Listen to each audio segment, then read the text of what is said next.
Welcome to a special holiday edition of The Lead. I'm Jim Sciutto, in for Jake Tapper, and we begin this afternoon with a not-so-merry Christmas Eve. Here in the nation's capital, the federal government is in the third day of a partial shutdown, with lawmakers home for the holidays and the threat of political paralysis stretching well into the new year and the next Congress.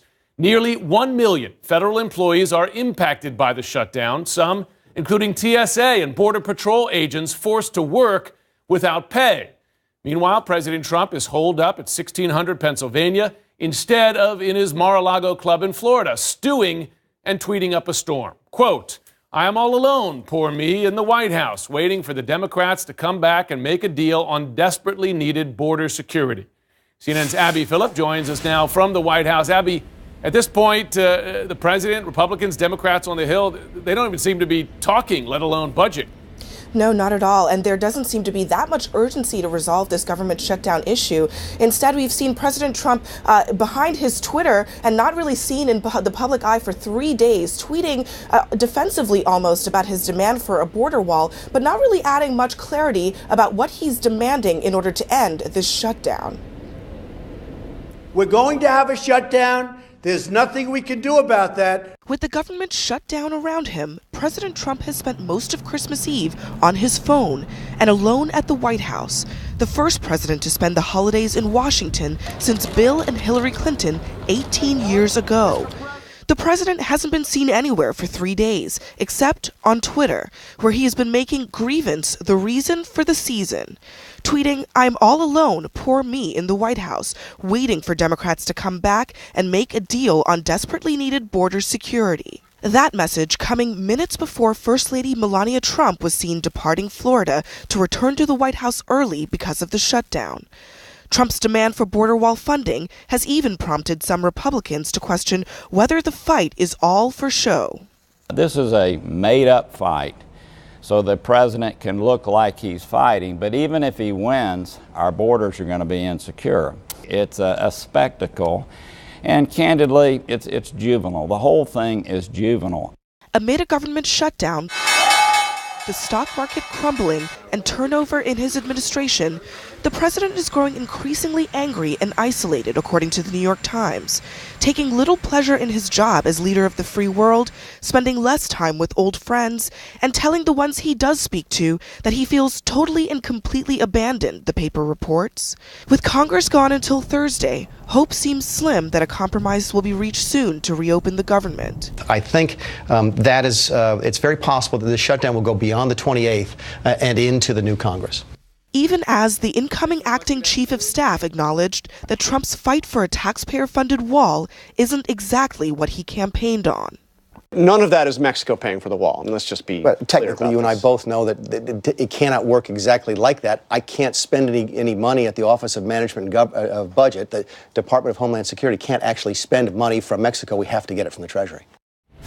And about a half an hour ago, the Department of Homeland Security Secretary Kirstjen Nielsen left the White House after meeting with President Trump about border security and the wall, a meeting that was added quite late to President Trump's schedule on a day that he spent most of the time tweeting. Meanwhile, Melania Trump, we believe, has returned back to Washington, so President Trump is home alone no more. Jim? All right. Guess he still has his phone, though. So is there any hope for a breakthrough? In talks, CNN Manu Raju joins me now. So Democratic leaders, they're firing back at the president. I have to say, looking at this statement, Manu, it looks like Democrats digging their heels in here as well. Yeah, there's really no incentive or very little incentive for the Democrats to move closer to the president's demands, knowing that on January 3rd, Democrats retake control of the House and will have a much stronger hand to push these negotiations. Now, Chuck Schumer, Nancy Pelosi put out a very strongly worded statement just moments ago saying it's Christmas Eve and President Trump is plunging the country into chaos. Instead of bringing certainty into people's lives, he's continuing the Trump shutdown just to please right-wing radio and TV hosts. The president wanted the shutdown, but he seems not to know how to get himself out of it. They're saying that different people in the White House are saying different things, and it's unclear exactly where the president stands. That's something we've heard from some Republicans as well. But there's been no movement and very little talk since Saturday when Vice President Mike Pence and Chuck Schumer discussed the president's demand for $5 billion for his border wall. They talked about $2.5 billion from the White House side. That was much too high for the $1.3 billion that the Democrats have been pushing. So it's unclear how much further the Democrats are willing to go. They're saying abandon the wall altogether. Of course, the president is nowhere near that, Jim, which means that both sides are expecting for a long, prolonged shutdown. And as Pat Roberts told reporters on the Hill today, LBJ said sometimes you just have to hunker down like a jackass in a hailstorm and just take it. That's about where we are with this shutdown. That should be a bumper sticker in Washington, jackass in a hailstorm. Manu Raju, thanks very much. With our panel of smart people here. Bill Christo, what strikes me is that both sides are calculating they have the upper hand here, right? Who has the upper hand politically?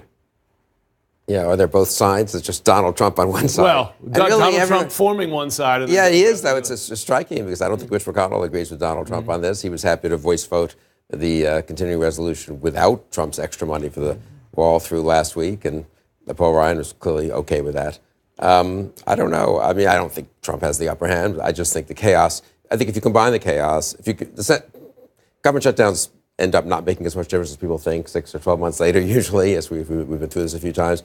But if you combine a sense of chaotic governance, Trump changed his mind and is closing the government down sort of randomly over this thing he suddenly decided was a must-have on Friday after saying it was okay Thursday. You combine that with the stock market now down 20% from its highs in 3 months. It's kind of a big deal, And you combine that with a chief of staff who's been fired, an attorney general who's been fired, a secretary of defense who's been fired, in some cases replacements who clearly are not up at that same level, to say the least.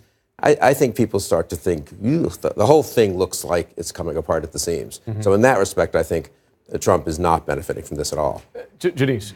I think you got to break it down, and you got to go with the symbolic versus the substantive. And I think anyone who suggests that, okay, you have to support the $5 billion for the budget because we're going to maybe give a little break to the dreamers. No. I mean, if you look at the numbers, we're talking about a $5 billion versus what it will cost to deport them, first of all. Let's let alone the cruelty of keeping them in limbo, to what they contribute to our economy, which is a net revenue of $3.4 billion. So it's apples and oranges. It's basically ransom money, but it doesn't apply. It costs you more to deport them. So what are you saying? Oh, let's say something nice to this crowd that's been cruelly waiting for such a long time. When the numbers don't match up, they bring so much more that they would ever take from us. Why would they even be part of this discussion? Well, Seung-min, I wonder, Newt Gingrich has raised this as well, and the president talks to Newt Gingrich sometime, this idea of a Dreamers for $5 billion wall exchange, which was discussed as a possible bipartisan solution a number of months ago. I mean, would that have legs in this environment? No, not right now. And it's mostly because Democrats, after the November elections, they do feel incredibly politically emboldened, and they see no need to compromise on this core issue. Back in March or back in February earlier this year, when the fate of the Dreamers was really in limbo, Chuck Schumer even offered up $25 billion in border security money in exchange for protecting the fate of those Dreamers. And that is a deal that, first of all, the president didn't accept at the time. Some people say she should have perhaps taken it. Last best chance for a wall. But Democrats say they're not going to do any wall for a Dreamer exchange now because, again, they do have that political leverage. Dreamers, largely as a constituency, say we should not be used as ransom for border policies that we don't support.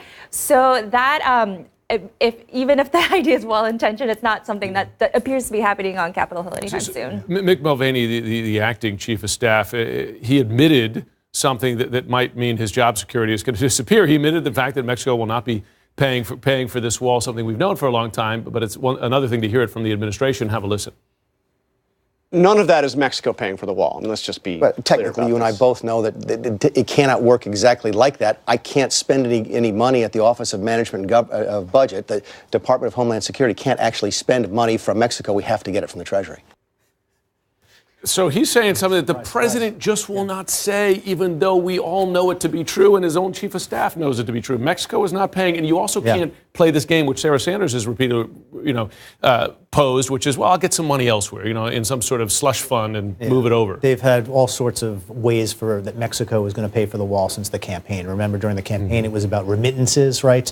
Now Trump says he's renegotiated NAFTA, and money is pouring into the country from the New Deal, and that's going to pay for the wall. All incorrect. And look, Mick Mulvaney, during the campaign, as CNN recently reported, he, like most Republicans, thought the wall was an absurd idea. He called it childish.